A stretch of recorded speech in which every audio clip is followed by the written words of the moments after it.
The West Virginia versus Penn State game is less than 1 week away, folks. We're getting closer and closer to the start of the 2023 football season. And one question that lingers in the minds of West Virginia fans, is this game really a true rivalry game? Well, I'm going to bring on someone who has played in this game, and he's going to give us his thoughts right after this word from our sponsor. Ladies and gentlemen, this episode is brought to you by Dutch Miller Automotive, where friends and family pricing means you get the best deal right up front on any new or pre-loved vehicle in stock every time. With brands like Chevrolet, Chrysler, Dodge, Jeep, Ram, Kia, Hyundai, Ford, GMC, Buick, and Subaru, the Dutch Miller Automotive family is always growing and ready to put you in the car or truck you've been searching for. Check out our inventory across West Virginia at DutchMillerAuto.com or come in today to the home of friends and family pricing, only at a Dutch Miller Automotive store near you. What is up, college sports fans, Big 12 fans, fellow members of Mountaineer Nation? Welcome into another edition of Couz's Corner. Belly yourself up to the bar and let me pour you out a shot of top-shelf college football content on tap in today's episode. We are talking about the Penn State versus West Virginia game coming up just in a few days. I'm recording this on Monday, August 28th. The game is just 6 short days away, folks. Actually, 5 days away at this point, right? I can't wait. I'm excited. I've been waiting for this day for months now, right? All of us have as Mountaineer fans, and even Penn State fans. We're all excited. One of the debates been going on social media, is this game really a true rivalry? Well, I brought on Eugene Napoleon, former West Virginia running back, and we're going to talk about just that. We're also going to preview the game a little bit, and at the end, we will give our score prediction. So without further ado, Mr. Eugene Napoleon. How you doing, Eugene? Blessed. I'm blessed, man. What's up? Hey, man, it's great to have you on today. I appreciate you taking your time to do this. I appreciate you. Thank you for having me back. I appreciate you. Sure thing. Before we get into the nuts and bolts of this show, can you just share real quick what you have going on and where the viewers and listeners can find you? Ooh, that's a lot. Always busy. But on YouTube, you can find me. I have my own little podcast show, Napoleon's Corner, that comes on 7 o'clock every Wednesday. And then, of course, I have Relatively Sports with Eugene Napoleon, which is on every Tuesday at 6 p.m. Eastern Standard Time. And that's where I bring on guests. We normally, go live, and it's not just about sports. It's about a few other different topics, but, mainly sports. The guys that I bring on have been fortunate enough to have played, and the young ladies as well, professional, be it WNBA or, at the collegiate level. So it's pretty cool. I just want people to get a different perspective of pretty much all of it, because it is relatively sports for a reason. A lot of these people have, like I said, they've played, but on the business side, I want the fans and the parents and, the young people who watch it to kind of get a overall perspective of what this is all about. Right. Now that's over. Now, is that on your channel or is that over on the Mountaineers Now channel? That's on Mountaineers Now. Relatively Sports is on the Mountaineer Now channel. Yes. Right. Okay. That's what I thought. And you're also a guest on there with Skylar Callahan occasionally, right? Absolutely. Yeah. We have a ball. Now the Walkthrough Game Day show is back. Really happy myself and Scholar for the 4th year. So we're excited about that. Can't wait. We got a lot of stuff brewing. Yeah, good deal. And as you can see there, guys, on the screen, I have Eugene's Twitter handle on the screen at Napoleon_Eugene or X. I guess it's X now. I don't know what to call it. And also on the bottom of the screen, I have the name of his YouTube channel, Napoleon's Corner.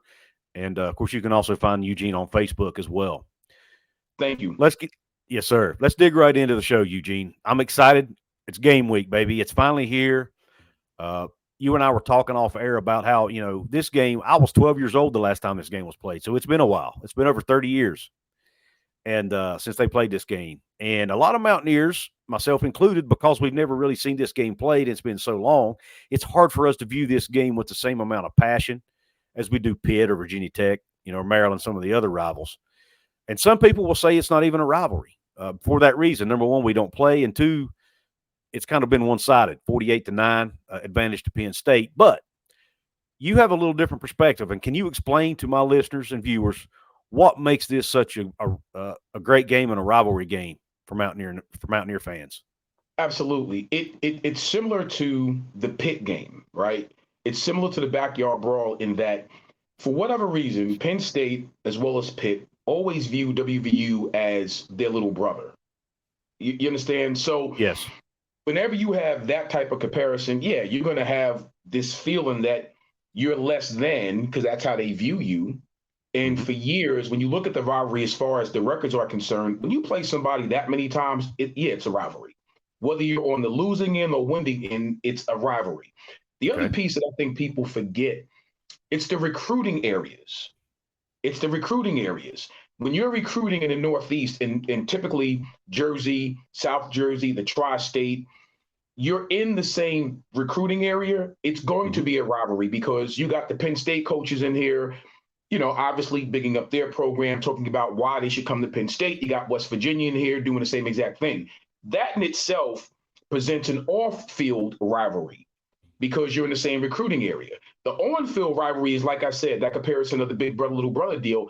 No, we're not little brothers to anybody. Unfortunately, you look at like you said, you look at the ratio of wins to losses when we played them over those years, and no, we haven't come out on top all the time. But I say this to you: when we have beat them, we beat them soundly. Right. So it's one of them deals where I put up a post just the other day with Major Harris with that ankle breaking run that he had when we beat him, during the undefeated season. And I put at the top of it, the caption read, "Penn State remembers." And then I saw that post. Yep. Yeah, I put up a post of my touchdown run in the same caption, "Penn State remembers." Now, the funny thing is, after that, a few of their players that played in that game that I know very well hit me. But it's like, come on, man. I bet. So it's funny. It's good when you go back and forth. But the truth of the matter is, listen, to have a true rivalry, you have to respect each other. And I really believe the lack of respect from Penn State's side to our side really fueled that even the more. So every time we played them, we wanted to prove a point that we're supposed to be on the field with you. You understand what I'm saying? So I do. Yeah, it truly is just like playing Pittsburgh. My years there, whenever we played Penn State, whenever we played Pitt, it was, from my perspective, it was the same burning gut desire to beat them just as it was when we played Pitt. Same exact feeling. Okay, same exact feeling. That's cool. It's good to know that. Because like I told you off camera, and like I've mentioned in my opening, it's been so long since we played. A lot of younger fans, heck, even I'm a middle-aged guy. Even middle-aged fans don't remember the game. I was alive, but I was a kid. I don't really remember it. So, So yeah, for me, it's a big game for various reasons because number one, like you said, the recruiting. I mean, you look at Rodney Gallagher, the 4-star receiver we have, and I know you don't like star ratings, but the receiver we've got, the star receiver who's expected to play as a true freshman. We out-recruited Penn State for him. We've got the wide receiver Devin Carter, who we were able to get out of the portal, who had actually verbally committed to Penn State and then flipped to West Virginia. So there's definitely been some recruiting battles. We obviously don't come out on the winning side every time. Those are just two examples of when we have. Right. But to your point, we're going after the same guys in a lot of cases, just like and Pitt's going after those same guys as well. Absolutely. And then because let me share this real quick. Yeah. I'm sorry to cut you off. No, you're good. It goes right back to that one piece. I want to just clarify something because a lot of people don't understand why I don't believe in the star system or star rating. I've been at this long enough to understand, and I've seen it throughout a longer period of time. That's why I feel I can speak on it. Just because a young person doesn't have the amount of stars does not deem them less than. And there's a reason for that. I've seen guys that were 5-star guys. They didn't play against really good competition in their particular areas of high school ball. Not their fault. I'm just stating a fact. Right. So you get the 5-star rating because they were able to go to these different camps, which has become a money game at this particular point. If you have the finances and the resources to go to umpteen billion camps, you're going to get a better rating. Okay, cool. The issues become when you didn't play against really great competition consistently in high school, and then you get to college because of your 5-star rating, and people think that you're supposed to come in and be the God savior to that particular program, and it doesn't happen. you let the air out the balloon with some of these kids. Some of these kids don't know how to bounce back from that. They really believe the hype of, I was a 5-star. That stuff doesn't matter. Just because you did that in high school doesn't mean that's going to always translate to college. Right. And for me, that's why the whole star system and all of that, when I came out, okay, back then we didn't have the star system. I was a blue chip All-American. Okay. So I guess that would have been considered a 5-star guy, a national recruit, 80 scholarship offers plus, whatever. Right. Man, for me, I'm glad I didn't buy into that hype, but I was raised in a way where I still did the dishes and made my bed and took the garbage out. So my mother didn't care about none of that. You know what I mean? Yep, You couldn't have a big head in my house. And I definitely appreciated that. But I just wanted to clarify that because I don't want people to misconstrue why I don't subscribe to the 5, 4, and 3-star rating. I don't care about none of that. You still have to be able to come to this level and play at the big boy level and be as dominant or as consistent as you were at the high school level. And I really do believe if you go across the board and you look at rosters at the collegiate level, be it FBS or FCS, let me tell you something. You will find there's a lot of those guys that are 2-star guys or 1-star or no-star guys that are purely balling out. Yeah. I want to. There's actually an example right now, Eugene. I'm kind of glad we brought this topic up. It's especially around the state of West Virginia, and you've probably seen it and read about it. Tyson Bagent from Shepherd University, Division II guy, had no FBS offers, not even any Division I offers for that matter, coming out of high school in Martins. I think he's from Martinsburg High School. Went to Shepherd, broke about every record you can break at Shepherd College or Shepherd University. Stayed there through his entire 4 years. He did kick the tires on coming to West Virginia, whatever. It didn't work out for whatever reason, but he was a 0-star recruit. And guess what? He just became the second string quarterback for the Chicago Bears.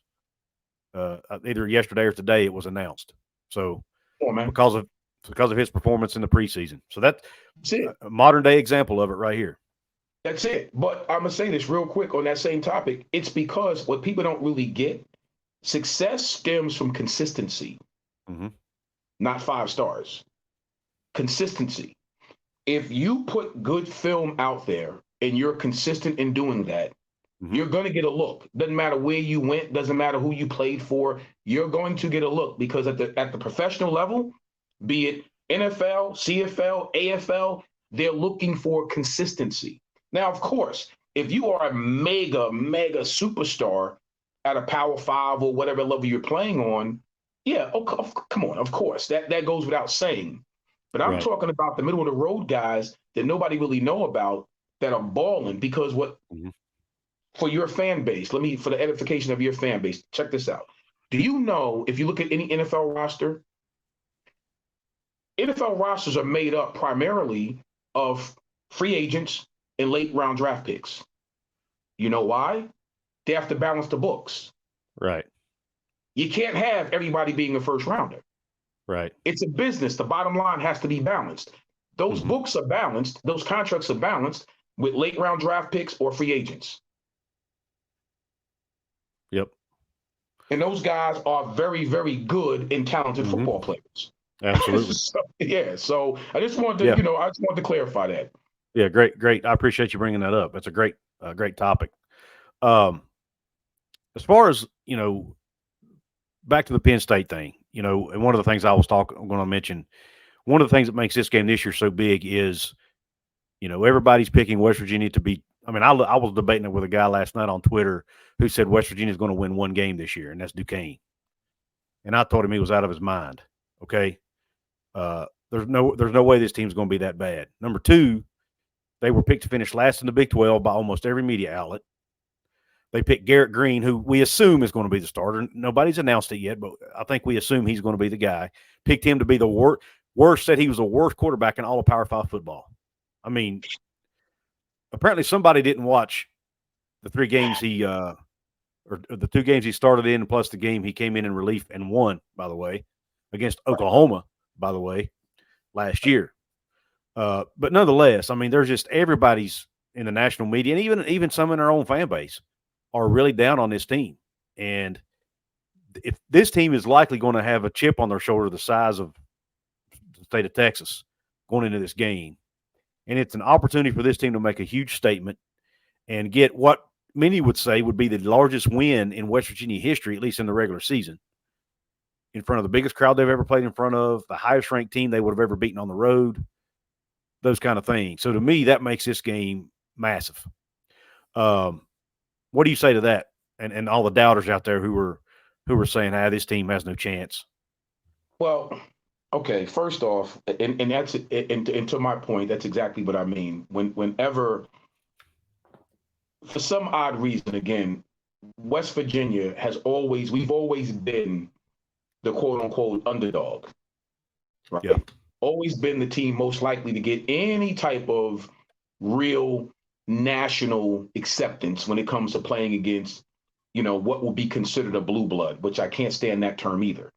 Because the last I checked, when you think about a blue blood, right, whenever you're ranked in the top 20 of the history of college football, then what does that make you? Okay, so I don't want to go off the rails with that. But yeah, we are a top 20 in the history of this freaking sport.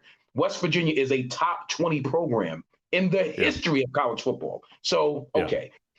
I personally believe, unfortunately, the team gets the lack of respect and the non-credit because of people looking at Neal Brown, our head coach. Right. Yeah. And because you're thinking, okay, these players have not been developed. They haven't played to their potential over the last 3 to 4 seasons. This is going to be another season, and they have a really difficult record, really difficult schedule. So their record is not going to be indicative of the schedule. The schedule is too tough. Okay, I get all of that. But you brought a really good point. We have scholarship players too. We got guys that want to play too. So it's not like you're going to go out there, roll your helmet on the field and not get in this game to participate in this game. So they're going to show up. Okay. My thing is, no, whoever said we're going to win one, come on now, stop it. No, we're going to win more than one game. Let me be clear about that. I just think what will happen is, and again, I have nothing against Neal Brown. You understand? I think he's a really good guy. Okay. Right. Over the course of the season, what you may see the inconsistency in certain things that's called from the top down. The players don't run on the field by themselves. The staff prepares them and puts them on the field. Right. Right. You might see it and hopefully you don't, but realistically, what's been happening over the last 2 to 3 seasons, you see the inconsistency in play calling. You see the major mistakes in games. You see the mismanagement of opportunities, time management, clock management, those type of things. That's on the staff. That's not on the players. Right. So I can understand if the quote unquote experts of college sports, whomever they may be, I can definitely digest their notion of this is going to be one and the same because they're coached by the same head coach. Yeah. We've seen a sample size. Now we've seen a full portion meal of what they look like coached under this particular head coach. Okay. And if they didn't win in the schedules that they've had prior to, this is probably arguably the toughest schedule he's had since he's been at the helm at WVU. So I'm just being realistic. I'm playing devil's advocate a little. No, I get it. No, I'm with you. Right. I can see why someone would say, no, those guys, they'll beat Duquesne. That'll be it. No, no. If you know Neal Brown and you look at his history, Neal Brown has always won games that he wasn't supposed to win. Okay. If you look at his history, I'm hoping and praying that this year he wins about 5 games that he's not supposed to win. How about that? Okay. Look, plus Duquesne, so that'll make us bowl eligible. Right. Now, am I happy with 6 wins? To be completely forthright, no, I am not happy with 6 wins. Because I believe we have enough talent to be better than a 6-win team. Right. Yeah. You cut out there for a minute, Eugene. It must have been an internet thing. What I heard the Duquesne part. What were the other 5 wins you had? So I was saying that Neal Brown, if you go back to his history, he's always had a situation to where he's won games that he had no business winning. Right. And my point was, I'm hoping and praying for this season that he wins 5 of those games that he's not supposed to win, plus Duquesne, which will make us bowl eligible. Yeah, right. Well, and my argument has been this, Eugene. We were fortunate, and I think it's fortunate that we are playing all 4 of the new incoming Big 12 teams this year. I mean, we should win. We should win all those games, but at least win 3 of them, in my opinion. Because those teams, I'm not saying those teams aren't good teams, but when you go from playing the schedule they've been playing to playing a Power 5 team week in, week out, it's going to take a toll on your depth. It's going to take a toll on you physically, mentally, everything, right? Absolutely. So I just don't – and those teams aren't going to be used to that. West Virginia, for all you can say about them, they have been playing a Power 5 schedule. They've even been playing more Power 5 games than most teams out there, actually. Absolutely, When you look at their non-con schedule. They're going to be battle tested and ready to play this Power 5 schedule, whereas these teams are not. Those 4 teams. Now, you could say BYU is to a degree, but even they've only been playing 4 to 5 Power 5 schools a year, not 9 or 10, you know?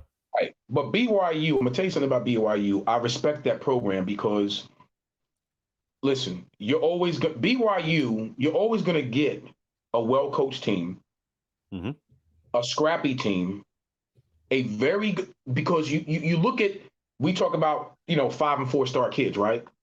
This is a great segue into that. They don't get 4 and 5 star kids consistently, but yet and still they can develop talent well enough where they're always competitive. Right. I respect BYU's program. So that's going to be a tough game because you're going to have to outright beat BYU. They typically don't beat themselves. You know what I mean? They typically beat themselves. So I respect that. But I do agree, even with a BYU, over the years, you look at the schedule that they have, and it's not a consistent schedule where they're playing top-ranked, teams and really good teams from roster-wise, from top to bottom, every season, every week. So this is going to be an interesting thing for them, and plus the travel. The travel is going to be interesting, for these 4 schools, specifically BYU, because of the distance as to where they have to come and go. You know what I mean? So it's going to be interesting to see how that plays into throughout the long course of the whole season. It's going to be interesting to see. Yeah, absolutely. I agree with you 100%.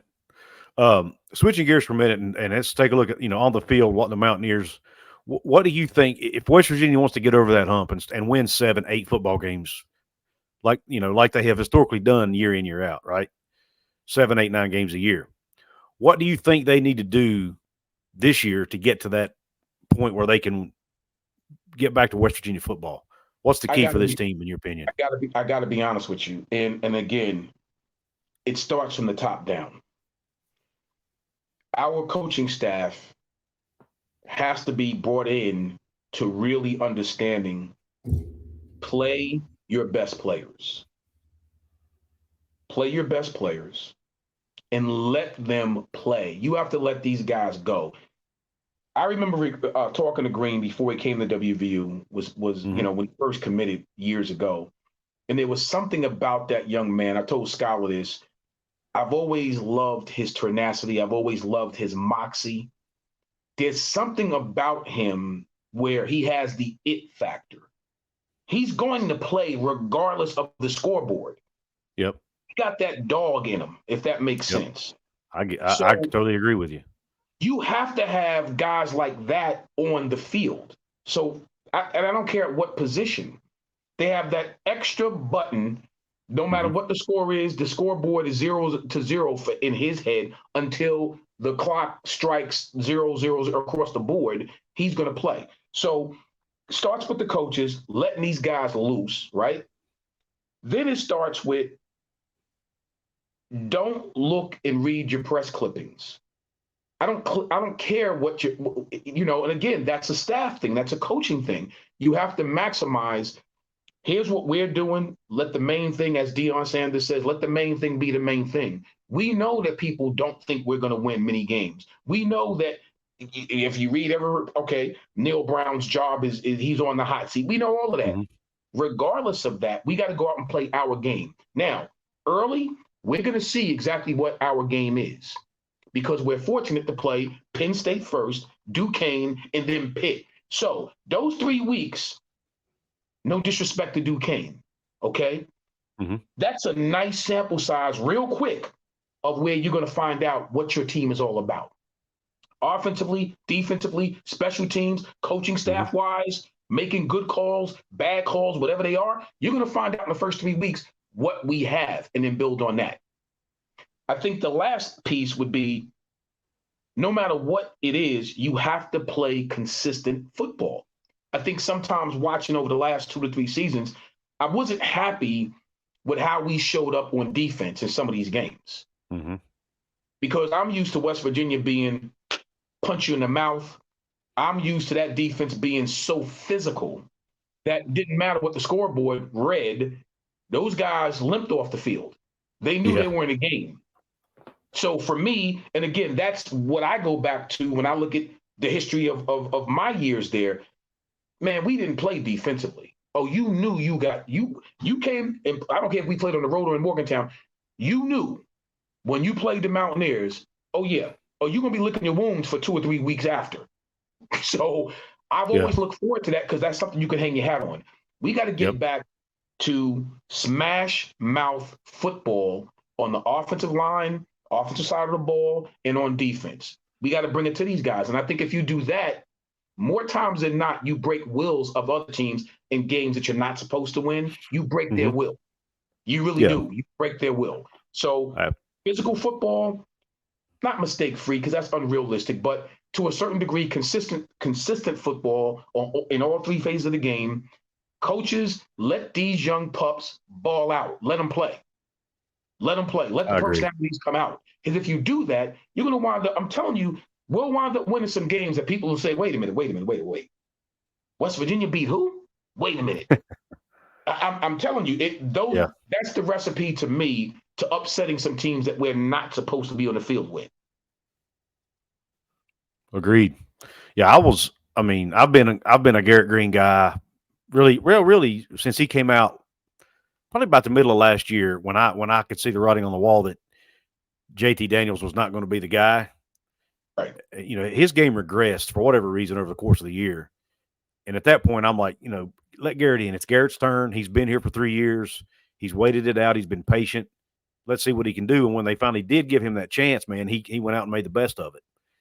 And he played that way. He played like a guy who's got that dog in him. He played like a man on fire, so to speak, right? Absolutely. And I love that. And I know he's a quarterback, and I know Neal gets frustrated at times because he's too emotional and all that. But man, to me, let the guy, if he's an emotional player, let him play that way. Let him be comfortable. Let him be himself. That's my opinion. No, that's a great opinion. You know why? That's what coaching is. You got to figure out what you got and then play and then coach to that player's strengths. That's what coaching is, right? So I don't care if he's emotional. Fine. Just make sure that in the checks and balances that your emotion doesn't cost us. Right. And the way that kid plays, 9 times out of 10, it's because he plays at such a high level emotionally that it winds up having him break 2 and 3 and 4 tackles. It has him make a throw that you don't think should be made, but it's a completion because the other players feed off of that energy. Yeah. One of the arguments, though, I've heard made, and me and my buddy Mountaineer Paul talk about this ad nauseum, we've debated about it multiple times, is because of the way Garrett Green plays, he opens himself up to more risk of injury, right? Right. And that's a concern some people have. What are your thoughts on that as a former player yourself? What are your thoughts about a guy, especially at the quarterback position, who plays with such I'll call it reckless abandon or emotion and who runs the ball a lot? Let's just face it. And he's not a huge guy either. Right. What do you say to that? It's interesting, and that is those are valid points, especially at that position. But football is a violent sport. At any position, you can get hurt. Heck, the punters get hurt. So, right. at the end of the day, you're right. There's a big when you open yourself up because your style of play, but it's funny. I've seen quarterbacks who were dual threat quarterbacks and they didn't play the way that they normally play their game and then get hurt in the pocket. Yeah, very true. They get hurt in the pocket because you start to listen to how people tell you how you should play the position versus feeling the game, because that's what it is in any sport. The great ones, they feel it. Mm-hmm. You understand? They feel it. So you're playing off of that natural God-given instinct versus robotic, how somebody's telling you how to play the position. So that's what I love about his game. He's feeling the game every single snap, every single play. He's not robotic. He's going to let his game, his arm, his decision-making, the vibe of the game, the energy of the game, the pace of the game, that's how he's going to play it. Yeah. I would ride with that kid because of his style of play before I would ride with someone who's robotic because they don't feel the game. Yep. If that makes sense. It does make sense. And I'll be honest, that word robotic is a great word because, and I like Neal Brown. I think he's a good dude. But at times I feel like he's a little robotic in the way he thinks, he manages games. The phrase paralysis or analysis by paralysis comes to mind. Absolutely. Or maybe I said that backwards, but you know where I'm going. Absolutely. No, you're 100% right. Listen, don't coach to lose a game by 10 points. Yeah. Don't have that philosophy of coaching. And what I'm saying, there's certain points in a football game where you're going to have to make the hard call. That's why you're making the money that you're making, right? Mm-hmm. And I don't, not just in any of these coaches, right? So you coach to put your team in the best position possible. So you can't be so robotic that the analytics is telling you 3rd or 4th and 1, we're going to punt. Because analytically, where we are on that side of the field, you have to punt. Get out of here with that nonsense. I've never seen analytics line up and get 1 yard on 4th and 1. Stop it. Amen.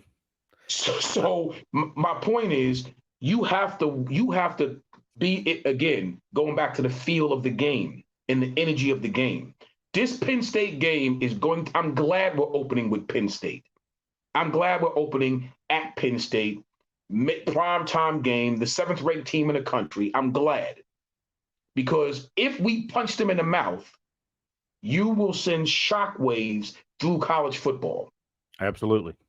But you can't do it worrying about analytics. You win the analytics battle, right? But you lose the game. Yeah. Absolutely. You got to take into account the feel of the game, like you mentioned earlier. What's the other team done in this game that I didn't have accounted for in my analytics, right? What freshman running back do I have in the game that I didn't know was going to be a freaking stud that I can hand the ball to? And obviously, you know where I'm going with that comment, right? That didn't factor into my analytics. That's my point. And it irritates the snot out of me when I see him make those statements about analytics. I'm like, dude, I mean, for all the things that I didn't like there were a lot of things that I didn't care for about Dana, but by God, Dana didn't give he went one. I mean, look at the Texas game, 2018. He said, you know what, we're going to go win the friggin' game. And they went and won the game. That's my point. That's what I want to see in my coach right there. Let me tell you something. You're going to laugh at this, right? There used to be a phrase that people used to use all the time. I don't really hear it that much now and again, but what is it? Potential. This person has a lot of potential, right? Then I used to hear when coaches would get fired, they started coming back with, well, potential got me fired. Yeah. You know why? Because I waited so long for this guy to potentially be good. It never happened, and it got me fired. So analytics. I'm going to put that in the same phrase, right? Yeah. Analytics are really cool on paper, but there has to be something that goes off that script. Correct. That just does not make sense. And because if you're going by analytics and the other guy's going by analytics, then you're playing chess. But the last I checked, there's guys that are chess players that will beat by guys who are better in checkers than chess. Because when they do play it, they're going to do something that's so obscure and such a different move that you're like, wait a minute, because it's not the way that most people think. That's how you win big football games. You're going to pull something out that they didn't even expect you to do because analytically on their sheet, that's not what you're doing. You changed the whole script. Yep. That's I love that analogy. Great analogy. That's a great way to put it. Thank you. Obviously we talked about Garrett Green. What other players, and obviously we know about CJ Donaldson, right? And I'm sure as a running back, you love him, right? As a former running back yourself. Oh, he's talented. And the thing is, like we're talking about, like switching, from what I understand, he didn't come to WVU as a running back. Did not. Okay, so there it is. There again, if we recruit him to play this, right? He gets in there, and all of a sudden, you realize this guy is a stud in the backfield. Okay, analytics. All right, well, that's not what you recruit him for. Right. But you switch the script and look what you got, right? Right. Barring injury, that kid is a 12, 13, 1,400-yard rusher, barring injury. That kid is a 15 to 20 touchdown kid, barring injury, right? Right. What I do like and what I want to see, let's get this young receiver crop in gear. Yes. Right? Yeah. Let's get this young receiver crop in gear with a quarterback that has improved on his ability to throw the football and to read defenses, right? So let's see how this Peyton Manning camp that he went to, let's see how that plays into, and let him play his hand out. Don't pull him if there's a mistake made. Let him play his hand out because he's earned the right to do that. He's been there. He listened to Trust to Climb for 2 or 3 years. Okay, well, now trust in him. Let's look at that big offensive line that averages over 20 pounds. Let's put our set of backs behind this big offensive line and let these guys become road graders. And let's start opening up some holes and let's pound that rock. Let's do the play action. Let's let Green go to work. Let's do these things. And then let's really start to see what we are. Let's start to set the page. This is what we are. We are a downhill running football team with the ability to strike in the long game when need be, but specifically in offense, guess what we are? We are a mid-range throwing team that's going to be very proficient in that area of the game, okay? Defensively, I want to get to the quarterback. Let's see these linebackers run free to the Let's let these and we got a sizable defensive front that's really good. They might be, because I'm looking at how many kids played or whatever. I don't care about that. I'm looking at their size. We should be able to compete with anybody else's offensive line up our D line. Let these backers get to the quarterback. Let's get to the quarterback. Yeah. In my secondary, let these young people transferred in there. I'm hoping they're eating meat, raw meat. Just saying it as an analogy, because you got people thinking that because they came in from Kent State and the other one was from Kent State. Where's the other young person from? Buffalo. Let them and we have one from Georgia Southern as well. Let them eat, because for me, that's the chip that you need. Oh, they think I can't play at this level consistently. I wasn't recruited at this level out of high school, but I'm here now through the transfer portal. Okay, let's go. Let's ball out. Make them hungry. If you can do that, I'm telling you, West Virginia can win 6, 7, 8 games. Yeah. They'll be the surprise of college football. And if Neal Brown doesn't understand anything else, you got to understand competitive nature. If he doesn't get anything else, you got to get competitive nature. You got some kids in that locker room that they can't wait to be competitive, but they want to be out. Let them out the box. Let them out the cage. Let them go and play, and then let the chips fall as they may. Yeah. Yeah, we heard during the preseason about how last year's defense, they were having to think too much, and they made it too complicated. They said they were simplifying it this year so they wouldn't have to think.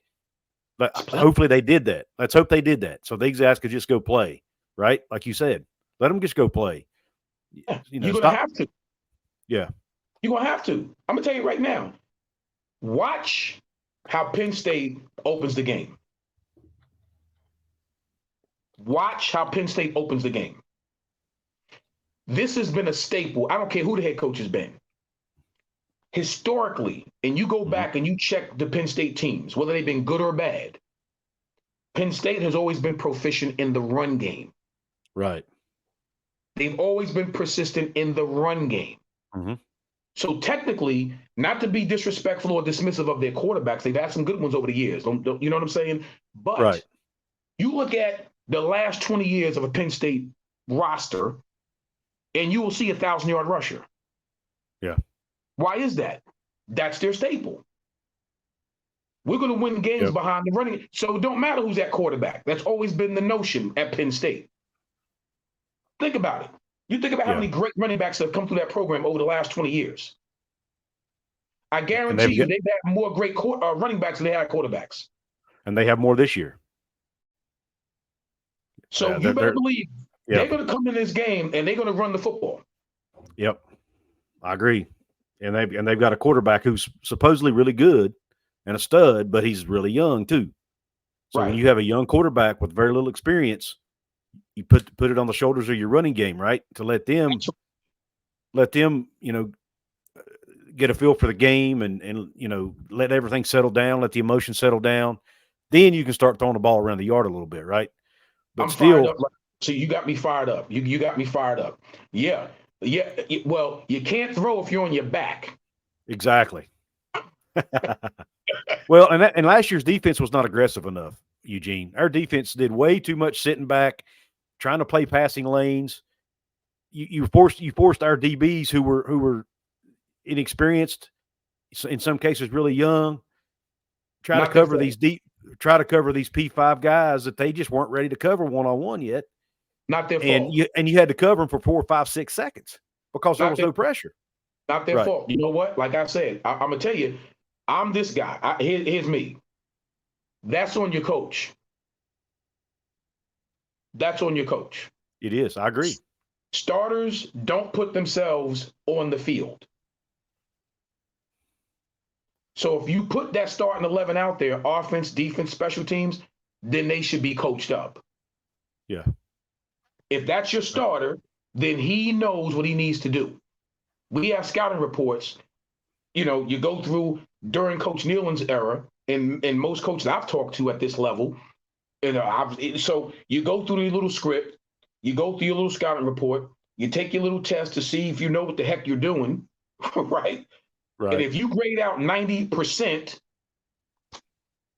you ready to go. Then that means you have everything in your head to now go and execute on that field. If that doesn't happen, that's on your coach. Yep. So when I get upset with some people who don't understand that, oh, that kid is horrible. First off, I'm not that guy. That's why you don't hear me talk about if a player is good, bad, or indifferent. Mm-hmm. That's a young man out there. Do you think that these young people want to go out there and lose football games? Right. No. If it's left up to them, they'll be 12-0 every year. So that's not it. Great point. Yeah, that's not it. Don't put it, don't put it on the kids. You put them on the field, then they should be ready to play. And I agree with you. Last year we were a little bit too passive defensively. You can't play more thinking. When they got more aggressive in the last 3 or 4 games of the year, they played better. Absolutely. They held Oklahoma. They held Oklahoma to what, 20 points? I think it was, or something like that. Thank you. To me, the winning formula has been displayed for them. By all you have to do is go back and look at the last 3 games of last season. Now, we didn't win the Kansas State game, but they played better. They were at least competitive and played better. Absolutely. We beat Oklahoma State. We beat Oklahoma. Look at those games. And what did you do in those games that was different than the previous 9? That's what you do. If you want to look, because I know people always say, well, West Virginia, then you get caught up in the nonsense that Dana talked about some years ago. We can't recruit. We don't have the talent. BS. Go and look at Kansas. All right? Go and look at Kansas. So you're telling me that Kansas, and again, this is no disrespect to Kansas. I like the staff there. What I'm saying is, to make the comparison point, so you're telling me that Kansas, over the last 3 years, has out-recruited West Virginia? No. You're telling me from top to bottom with their roster is better than West Virginia's roster, top to bottom. No way. No. But what they do, they know exactly who they are. They know their identity. Yep. And that's my point. I said something a few seconds ago. I want to go back on that real quick. I said that you don't win, or like on defense, you can't be thinking. What I'm saying is you can't be thinking so much to the point where it stops your athletic flow to do what comes natural. Mm-hmm. And that's and to your point, you were saying that they're saying now that they're going to scale it back a little bit so these guys can play faster, simplify the defense, simplify the calls, so they can just go out there and react. Right. If I'm thinking 3 seconds, man, that play is gone. Yeah. That play is gone. As a DB, if I'm stuck in my back pedal for 2 seconds, that receiver is up the field, man. Yep. Absolutely. Yeah, that's what I mean. No, you can't. If I'm a quarterback and we made the call, and in my head I got, I'm doing my reads and going through my reads, but oh my God, I got 5, 6. No, you have to play the game. Call the play, know what you're doing, and then have faith in what that player has the ability to do that you put on the field. Yep, 100%. In this Penn State game, Eugene, a couple more questions, and then I'll let you out of here. But in this Penn State game, other than obviously quarterback play, being aggressive on defense, who's the one player, other than ones we've already talked about, who's one guy that you think needs to play well for us to have a chance to win? Honestly, it's not just one guy. I'm gonna be completely forthright. The entire offensive line. Yep. They have to play well. They really do. And I'm not trying to put any more added pressure. They have to play well because this game can get away from us real quick if we're not able to convert on 3rd and short, and we can't keep the offense on the field. So I'm going to say it's not a particular player. That offensive line is going to have to show up, and they're going to have to rule the roost, and they're going to have to push Penn State's defensive line around the field. Yeah, honestly, because if we can do that, you make the game long for Penn State. And what I mean by that is you want that type of game. Because if it's a short game, that means they're punting a lot. You understand what I'm saying to you? That means we're out 3 and out. No, you can't come into a hostile environment already with a team that's ranked that high. They know why they're ranked that high. They're good at what they do. They're proficient, right? So we have to go and knock them kind of off that a little bit, get them thinking. And the only way you can do that, you have to control the clock, which means you're converting on 3rd and short. You're on the field more than their offense is on the field. Yep. If we can, I'm telling you, if we can do that, I think we'll be fine. I have been using that. I feel like this offensive line this year has a chance to be elite, and I have been using that. Our offensive line as proof as to why we are being picked way too low in the preseason polls, because usually when you're good up front, you have a good football team, and we should be good up front. Now it's time for those guys to go out and prove me and you and everybody else right that this offensive line has finally arrived, and we're here, right? They're here. Absolutely. So great point. All right. Last thing, Eugene, who's your pick to win, and what do you have a score prediction? Okay. So I was fighting with this going back and forth for at least the last month, right? So there's a lot of ifs. If we do this, if we do this, if we do this. Okay, so let's say this. Let's say if all the stars aligned. What an analogy, since I hate stars, like the 5-star and all that, right? So let's just say on this given night that all the stars aligned, and we play and we make minimum mistakes on defense, minimum mistakes on offense. Our special teams get 2 turnovers, right? And we convert those into points. Yep. Right? Okay. West Virginia wins this game if all of that happens, right? West Virginia wins this game 24-17. I like it. You heard it here, 24-17. And because of those 2 turnovers that we convert into points, it can be either 10 points, a touchdown on the field goal, or 2 touches and you get 14 points out of it. It can't be you convert 6 points, 2 field goals. It can't be that. No. It can't be that. Field goals are not winning this game. You have to have 6. Yeah, you got to have touchdown. That's just what it is. When you go into this hostile environment, Penn State is a good football team. I have no qualms and I have no problem saying that. They are a well-coached, a well-balanced, a very good football team with talent from top to bottom. But in order to take them down in their own house, we have to almost go in there and play mistake-free football. And once again, the stars have to align for that to happen. I agree with that 100%.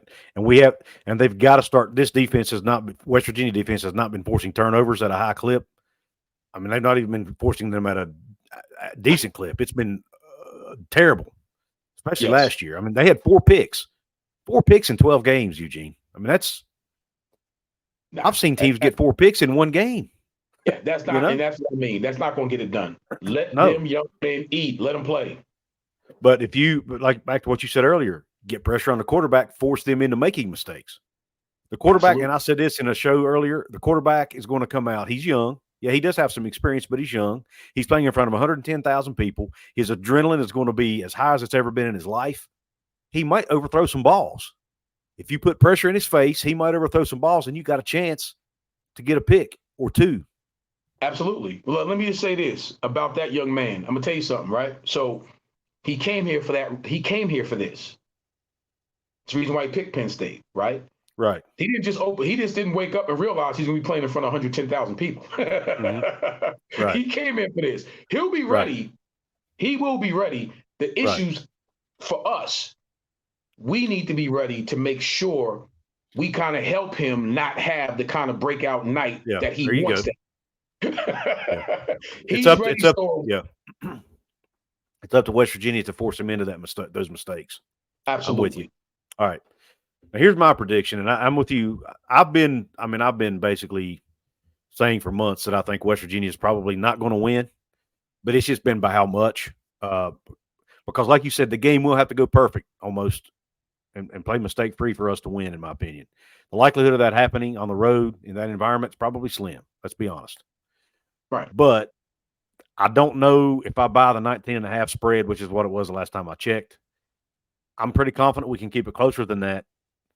And I think if I'm picking a final score of 31-17 Penn State. 31-17. I think we keep it close through 3 quarters. And in the 4th quarter, there's some fluky mistake or fluky turnover that we do, and Penn State capitalizes on it and puts it out of reach and late in the game. Gotcha. That's kind of how I see it. I hope I'm completely wrong and we win it and it goes the other way. But you know what? I'm going with my gut, and 31-17 is my pick. I got you.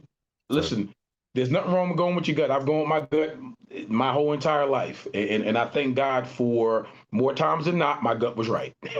Yeah. I hope this is not life or death here. I'm just picking a game, right? So I really hope I'm wrong.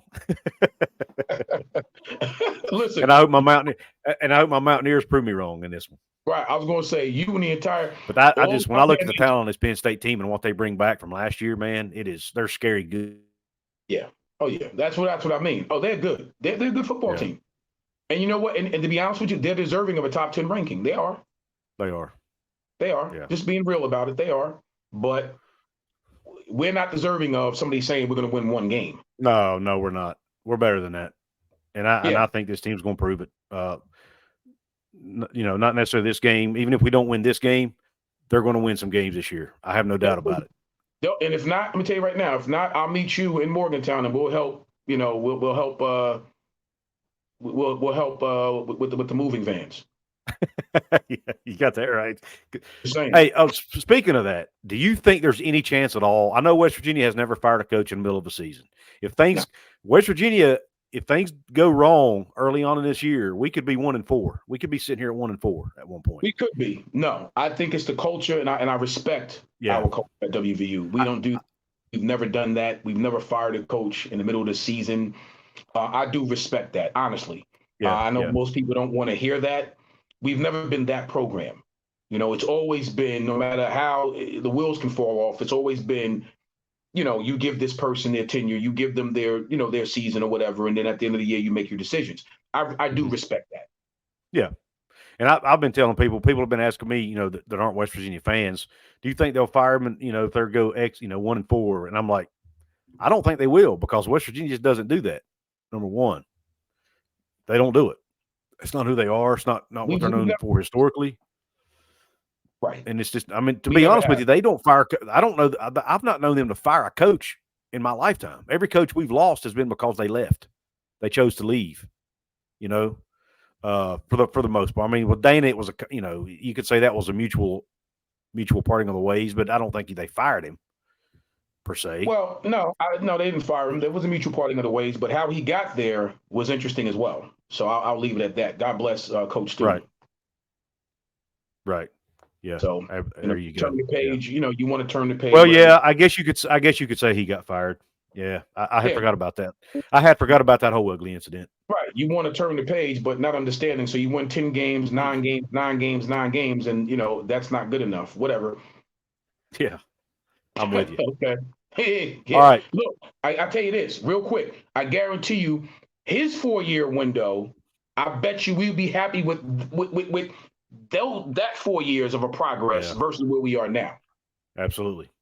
This is and Eugene, I'm sure you know this, but this is the worst 4-year stretch in West Virginia football since the late 70s, before I was even born.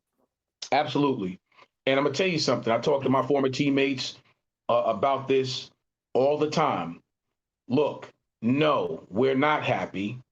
No, we don't feel comfortable winning 3, 4, 5, 6 football games a year because that's not what West Virginia was built on. Right. So let me be clear. I'm saying it because I hear it from all, and I'm talking about all eras of Mountaineers, not just, my 4 years there. So it kind of tells you it's resonating with us. No matter what part of the country we live in, we still love our Mountaineers. We still love our university. So, yeah, we're upset because we know we have a much better product than what college football is seeing. Yep. Agreed. 100%. We're better than this. West Virginia is better than the last 4 years. Absolutely. As a program. There's no doubt about it. Yeah. All right. Well, everybody, once again, go check Eugene out over at Napoleon's Corner. He has his own YouTube channel. Go check it out. I really enjoyed the last episode about, the pros of having your kids involved in sports. I encourage you to go check out that episode. Check him out over on the Mountaineers Now channel with his Relatively Sports show. He also does shows with Skylar Callahan. Follow him on X at Napoleon_Eugene. He's on Facebook. He's all over the place, man. And by the way, what is your beautiful wife doing these days, Eugene? What's on her? What's coming up with her? I'm so glad you asked. So just last Wednesday, we got finished doing mental health talks. It was in Jersey City, my old hometown. It was really cool. We linked with Alliance Community Healthcare.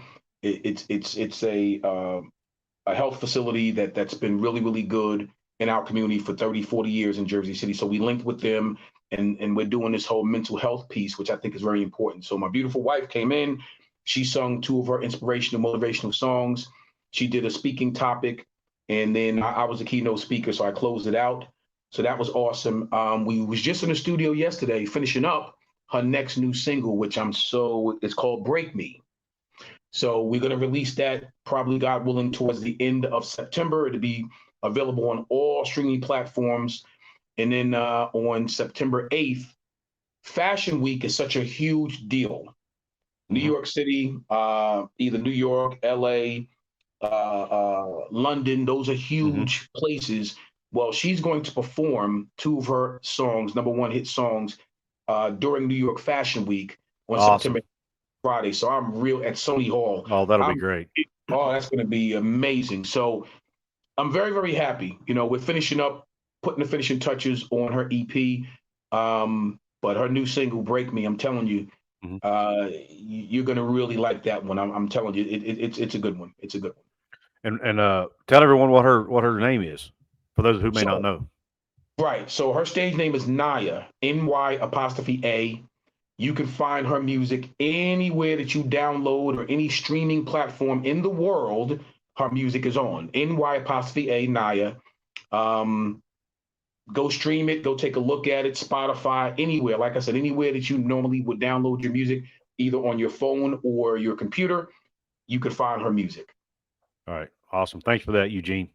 Thank you. Everybody go check out Naya, download her music, check out her work, And congratulations to her for her successes, Eugene. I'm sure you're a proud husband. Oh yeah. Yeah. And I like to give you the chance to brag about her because she's earned it. Listen, I am. For those who don't know, like I said, real quick, two-time Grammy considered recording artist, four-time platinum award-winning recording artist, gold-selling, 18 number one independent hits. 18. Yeah. I mean, Awesome. I can't.